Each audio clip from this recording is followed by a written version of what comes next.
മാംഗല്യം 25 രചനാവതരണം നന്ദു കൃഷ്ണ. കണ്ണേ, കണ്ണിവിടെയുണ്ടോ? നാൻ കണ്ടില്ലായിരുന്നല്ലോ. കണ്ണ് വീട്ടിൽ ഈവനിങ് പോകുന്നു പറഞ്ഞല്ലോ. പോയില്ലല്ലോ. അപ്പൊ കണ്ണു നോ പറഞ്ഞതാ? നൊണ പയ്യലും നൊണ പറയുന്ന ബാഡ് ഗേൾസാ അല്ലേ ഹരി? നൊണ പയ്യലും അല്ലേ?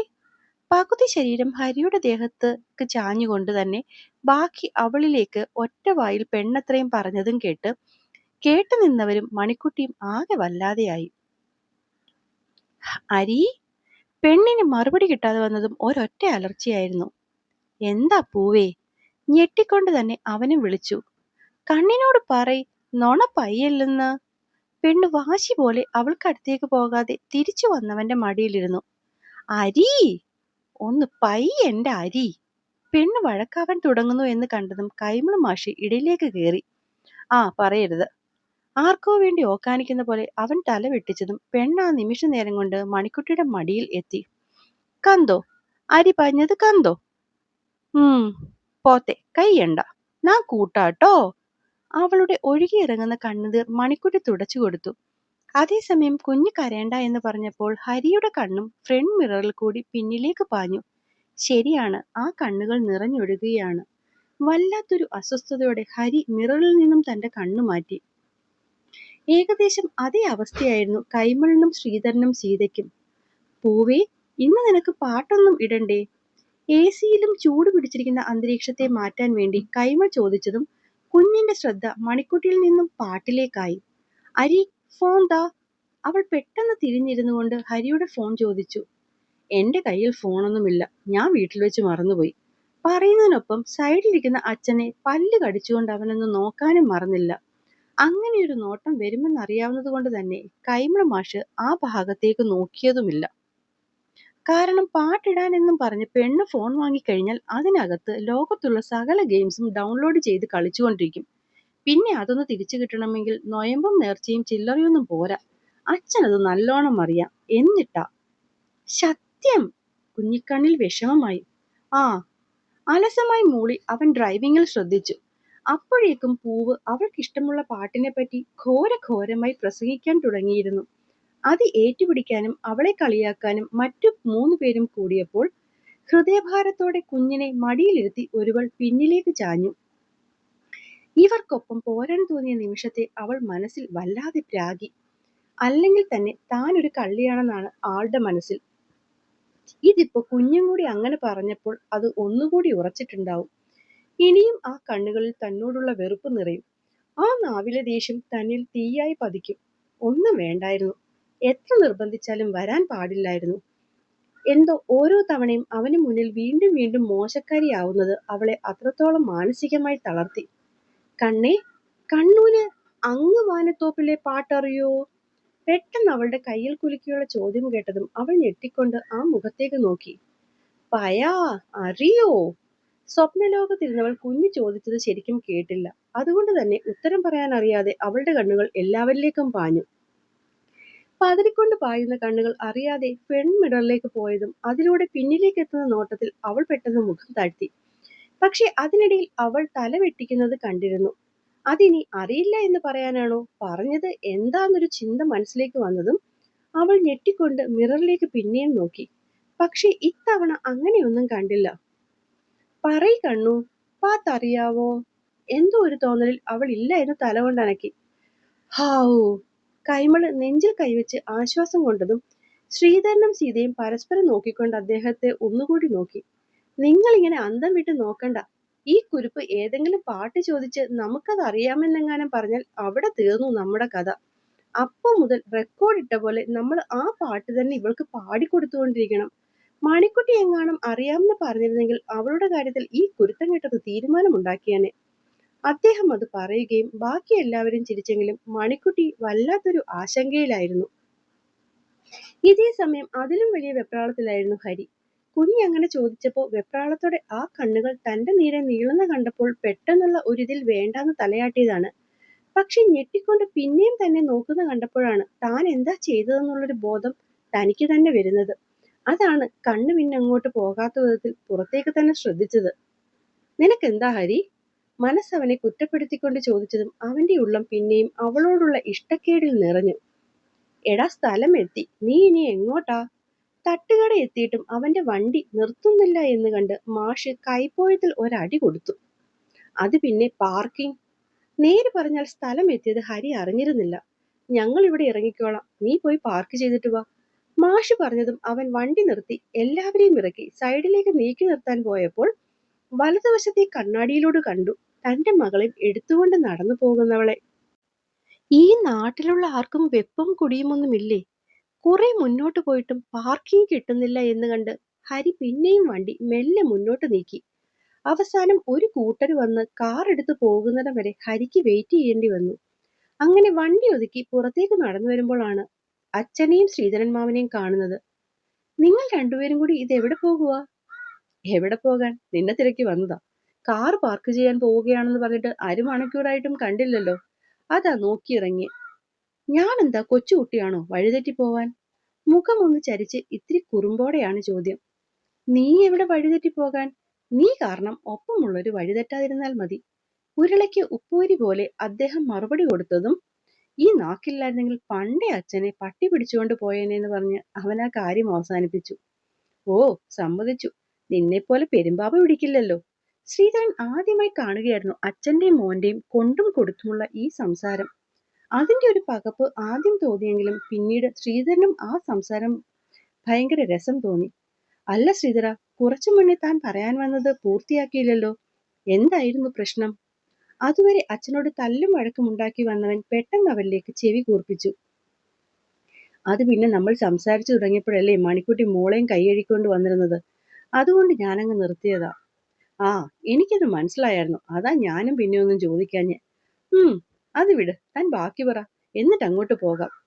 അവിടെ ടേബിളിൽ ഇരിക്കുന്നവരെ കാണാൻ പറ്റുന്ന ദൂരം എത്തിയതും കൈമള് ശ്രീധരന്റെ കയ്യിൽ പിടിച്ചു നിർത്തി ചോദിച്ചു. അപ്പോ ഞാൻ എവിടെ വരെയായിരുന്നു പറഞ്ഞു നിർത്തിയേ? അത് മണിക്കുട്ടിയുടെ വീട്ടിൽ ചെന്ന് കയറിയ നേരം വരെ. ആ, എടോ ഒരു സെക്കൻഡ്, പറയാൻ തുടങ്ങിയ അയാളെ പകുതിക്ക് നിർത്തിക്കൊണ്ട് കൈമള് ഹരിയെ നോക്കി. അവരൊക്കെ ഇവിടെ ഇരിപ്പുണ്ട്, നീ വേണമെങ്കിൽ അങ്ങോട്ട് പൊക്കോ. അപ്പുറം ഇരിക്കുന്നവരെ ചൂണ്ടിക്കാട്ടി കൈമള് പറഞ്ഞതും ഹരി അയാളെ ഒന്ന് സൂക്ഷിച്ചു നോക്കി. ചേടാ, പോകുന്നില്ലെങ്കിൽ പോകണ്ട, ഞാൻ പറഞ്ഞതേ ഉള്ളൂ, താൻ ബാക്കി പറയടോ. അവന്റെ നോട്ടത്തെ പുച്ഛിച്ചുകൊണ്ട് അയാള് ശ്രീധരന് നേരെ തിരിഞ്ഞു നിന്നു. എടോ, എന്നും പോകുന്ന പോലെ കൊച്ചു വൈകിട്ട് ഇവിടെ നിന്നിറങ്ങി വീട്ടിലെത്തുമ്പോൾ അത് അടച്ചിട്ടേക്കുക. ശാരദയ്ക്ക് പിന്നെ? ശാരദ? ആ, അവളുടെ അമ്മ. ഓ അവളുടെ അമ്മയ്ക്ക് പിന്നെ ഈ പരിയമ്പറം തണ്ടൽ ഇത്തിരി കൂടുതലാണ്. അതുകൊണ്ട് തന്നെ പെണ്ണത് ശ്രദ്ധിക്കാതെ വീടിന്റെ താക്കോല് നോക്കുന്നു. എന്നും വെക്കുന്നിടത്ത് താക്കോല് കാണുന്നില്ല. കൊച്ച് അവിടെ മൊത്തം നോക്കിയിട്ടും കാണാതെ ആയതാണ് അപ്പുറത്തോ ഇപ്പുറത്തോ ഉള്ളവരോട് അമ്മയെ തിരക്കിയത്. അപ്പോൾ ആരോ പറഞ്ഞത് ഇവളുടെ അമ്മാവൻ വന്നിരുന്നു, അവരയാളെ കൂടെ പോയെന്ന്. കാര്യമൊന്നും മനസ്സിലാവാതെ പെണ്ണ് അമ്മാവന്റെ ഫോണിൽ വിളിച്ചപ്പോഴാണ് അറിയുന്നത് അമ്മാവന്റെ നാട്ടിൽ നിന്ന് ഏതോ ഒരു വണ്ടി ഒരാഴ്ചത്തെ ക്ഷേത്ര ദർശനത്തിന് വേണ്ടി പോകുന്നെന്ന്. ഇവരതിനു വേണ്ടി കഴിഞ്ഞ മാസമേ കാശുമടച്ച് ബുക്ക് ചെയ്തതാണെന്ന് പോലും. അപ്പോ ഇന്ന് രാത്രി പോകാൻ വേണ്ടി പെങ്ങളെ വിളിക്കാൻ വന്നതാണെന്ന് അയാൾ. കാരണം ബാഗും കാര്യവുമൊക്കെ എടുത്ത് പെങ്ങൾക്ക് ബസ്സിൽ കയറാൻ ബുദ്ധിമുട്ടാവില്ലേ? ഒരു മാസം മുന്നേ ബുക്ക് ചെയ്ത പോക്കപ്പോ ഇവളോട് പറഞ്ഞില്ലേ അവളുടെ അമ്മ? ചോദ്യം വന്നത് ഹരിയിൽ നിന്നായതുകൊണ്ട് തന്നെ രണ്ടുപേരും ഞെട്ടിക്കൊണ്ടാണ് അവനെ നോക്കിയത്. മാമ, പറഞ്ഞില്ലേ?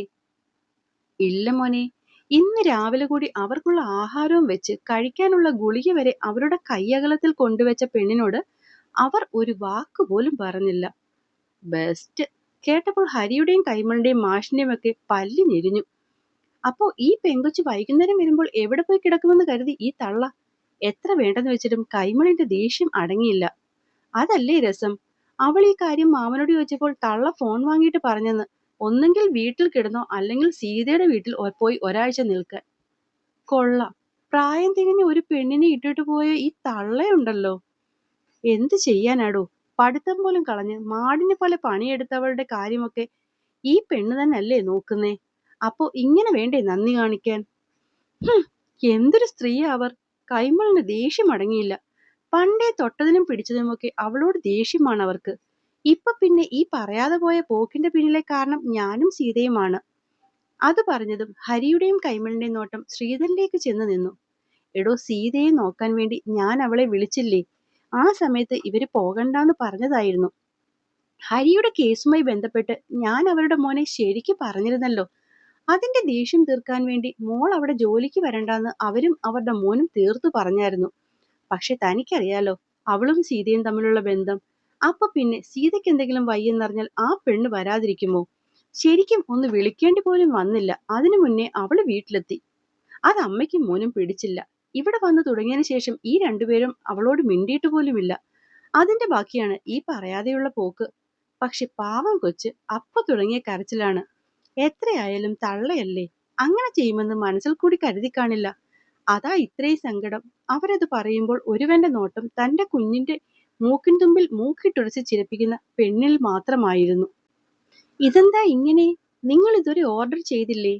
തിരിച്ചു വരുമ്പോൾ മേശ ഒഴിഞ്ഞിരിക്കുന്ന കണ്ടതും ശ്രീധരനും കൈമളുമാഷും പരസ്പരം നോക്കിക്കൊണ്ട് അവരോട് ചോദിച്ചു.